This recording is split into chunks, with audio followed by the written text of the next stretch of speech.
Baie dankie Jensu vir daardie brokkie skindernies. Altyd lekker om te hoor wat jy sê. Now, our next two guests, Gavin and Ciro from overdrivetv.co.za, probably has got the best jobs in the world because they get to drive some seriously awesome cars. And lately they've been seen rolling in the latest Mercedes CLS and the Alfa Romeo Guilietta. Oh my word, guys. That is correct, when I heard what you guys are talking about, it's like, Mercedes CLS, no, go on, man. I know. As I say, I went to the launch of the CLS last week in Eisner, which is great. And the last thing is it's a new segment. Manufacturers like to claim they've invented a new segment. Mercedes Benz claim this is the world's only four-door coupe. Well, they used to claim that when they launched it 8 years ago. And you know you're doing a good job when your competitors respond. BMW are going to revive the CS badge. They're bringing out their four-door coupe next year. And Audi's already responded with the A7. It's got a few firsts in it. It's the first Mercedes-Benz with 4 aluminium doors. Yeah. Usually they reserve that for their sports cars. There's SLs and SLSs and that. They'll only obviously have 2 aluminium doors.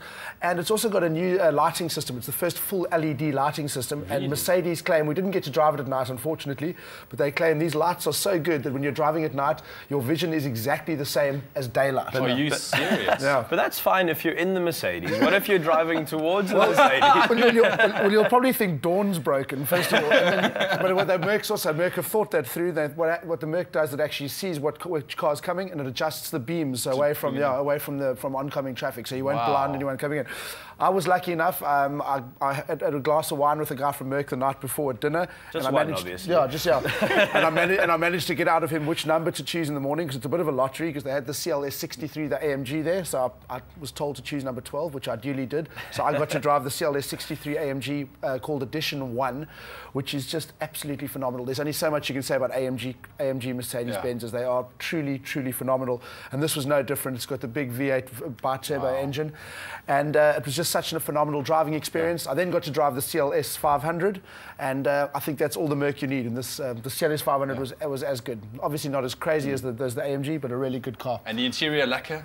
It's absolutely incredible. It's one of the best places to be. It's got so many things in it, and it's got a new system on it where the car parallel parks itself. So if you're the sort of person who has a phobia against parallel parking, I know there's a lot of you out there who wake up in cold sweats in the night thinking about parallel parking.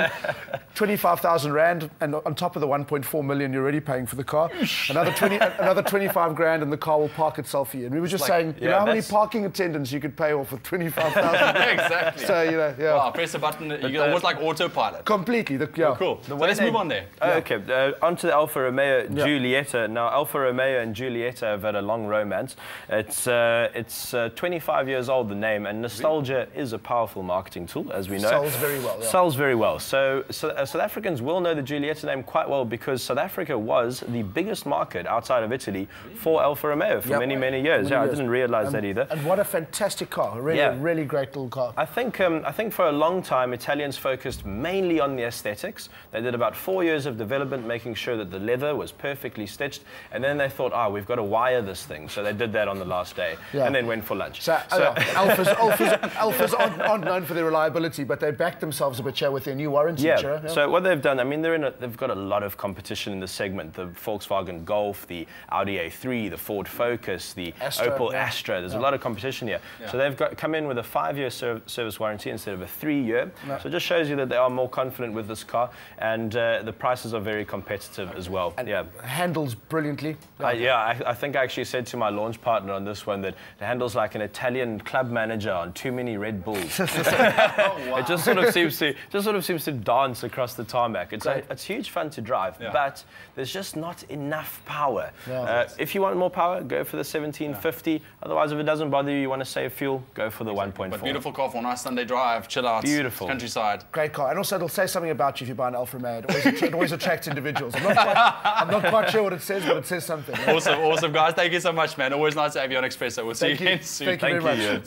So give us your opinion on Facebook about these two cars and which one you would choose. And also, you can follow these guys on Twitter at OverdriveTV and see what they get up to. Very, very interesting stuff.